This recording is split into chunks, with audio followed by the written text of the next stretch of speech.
Hello friends, उम्मीद है आप सब लोग खैरियत से होंगे। तो आज मैं आपके लिए लेकर आई हूँ memory boosting nuts and seeds smoothie. तो ये जो है ना, ये आपके ब्रेन के लिए बहुत इफ़ेक्टिव है, आपकी मेमोरी को शार्प करेगी। आजकल हमारा पूरा दिन कभी कभी बहुत थका थका सा हमें फील होता है। फोकस आजकल बहुत से लोग कहते हैं हमारा नहीं रहता, कंसंट्रेशन प्रॉब्लम है, मेमोरी प्रॉब्लम है। तो ये सारी कंडीशन क्या कहलाई जाती हैं, इसे हम कहते हैं brain fog. It is actually a common group of symptoms that effect your ability how you think, remember and concentrate. और इसके बहुत से कॉजेज आते हैं। हमारा आजकल का जो लाइफस्टाइल जो हमारी चेंज हो गई है, लाइफस्टाइल मॉडिफिकेशंस आ गई हैं, हम पूरी रात जागते रहते हैं, नेट हमारा स्क्रीन टाइम बहुत ज़्यादा हो गया है। तो ये सारी चीज़ें जो है ना, it affects your ability to think clearly, focus, concentrate, remember and pay attention. तो इस पूरी कंडीशन को हम ब्रेन फॉग कहते हैं। हमारा ब्रेन जो है वो प्रॉपर एनर्जी नहीं ले पाता। हम कुदरत के बनाए हुए उस निज़ाम को कि हमने रात में इस टाइम पे सो जाना है, सुबह हमने इस टाइम पे उठना है, नहीं फॉलो करते। तो इसके बहुत से कॉजेज़ होते हैं। उसमें सबसे पहले जो सबसे इम्पॉर्टेंट कॉज है वो आता है जी क्रॉनिक स्ट्रेस। हमारी लाइफ में आजकल इस कदर हमारी लाइफ में प्रॉब्लम्स हैं कि उसकी वजह से स्ट्रेस तो एक कॉमन चीज़ है, लेकिन उससे निकलने के लिए ऐसी बहुत सी चीज़ें हैं जिनको अगर हम अपनी लाइफ में शामिल कर लें तो हम स्ट्रेस से बच भी सकते हैं। तो स्ट्रेस हमारा नंबर 1 फैक्टर आता है ब्रेन फॉग में। उसके बाद बहुत सी ऐसी ऑटो इम्यून डिजीज़ होती हैं जो हमारा इम्यून सिस्टम है उसको अटैक करती हैं।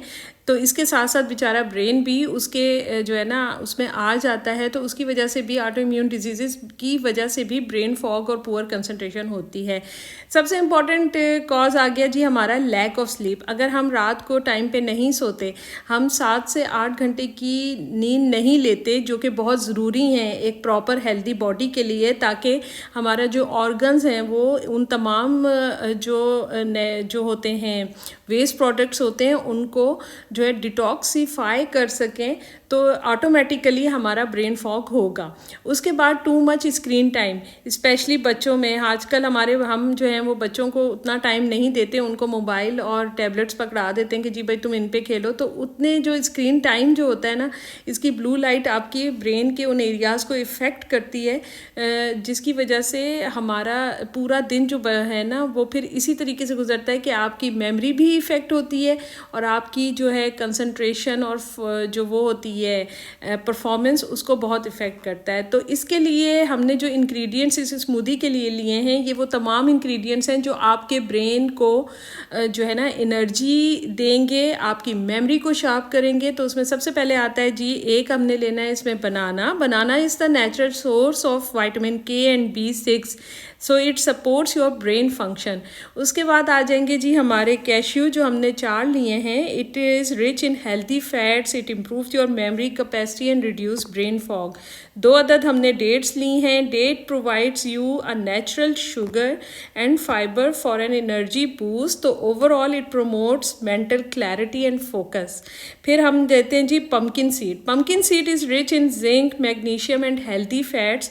तो it supports your cognitive function of brain, और उसके साथ साथ मैग्नीशियम की वजह से ये आपकी स्लीप क्वालिटी को भी बेटर करती है। 2 अदद इसमें आ जाएंगे वॉलनट्स, एंड 8 हमने लेने हैं इसमें जो है आलमंड्स।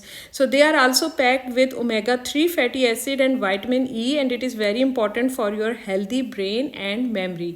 तो ये तमाम इंग्रेडिएंट्स जो हैं ये आपके ब्रेन फॉग की कंडीशन को ख़त्म करने के लिए, उसको बेहतर आपकी मेमोरी को शार्प करने के लिए, आपके फोकस और कंसंट्रेशन को बेटर करने के लिए बहुत इंपॉर्टेंट है। तो और अगर आपने बच्चों के लिए जो है वो स्मूदी बनानी है तो इसमें थोड़े से इंग्रेडिएंट्स जो हैं उनको हम कम कर देंगे, क्योंकि बच्चों की जो डाइजेस्टिव सिस्टम होता है, उनकी एंजाइम्स अभी उतने अडल्ट्स के लेवल के नहीं होते। तो इसमें कुछ इंग्रेडिएंट्स ऐसे होंगे जिनको आपने कम कर देना है। जैसे कैश्यू हमने वहाँ 4 लिए थे तो 3 कर दें। वॉलनट हम इसमें 1 लेंगे, हम 1 डेट लेंगे यानी 1 खजूर, और 4 अदद हमने जो है वो आलमंड्स लेने हैं, और half tea spoon pumpkin seed. ठीक है जी, ये मतलब 5 से 10 साल के बच्चों तक के लिए जो है ना ये क्वांटिटी बेटर है। तो अब नॉर्मली करना क्या है कि अब केला तो आप अभी हटा दें। हमने जो है सबसे पहले 2 बाउल्स लेने हैं, और खजूर के अलावा इन तमाम सीड्स को, नट्स को जो है हमने ओवरनाइट पानी में सोक कर देना है। ठीक है जी, तो ये ओवरनाइट हमारे सोक हो जाएंगे। दूसरी तरफ खजूर के बीज निकालने के बाद आपने जो है, या आप बीज सुबह निकाल लें या आपके ऊपर है, उसका जो बाउल होगा ना उसमें हमने पानी ऊपर तक भर के रखना है, क्योंकि इसी पानी में हमने इसको ब्लेंड करना है, इसमें हम मिल्क नहीं यूज़ करेंगे। अब आपने इन दोनों को ओवरनाइट सोक कर दिया। अब सुबह में जब आप इसको निकालेंगे, इस बाउल का जो लिड हटाएंगे, तो जो आलमंड्स हैं उनका जो छिलका है उसे आप पील कर दें।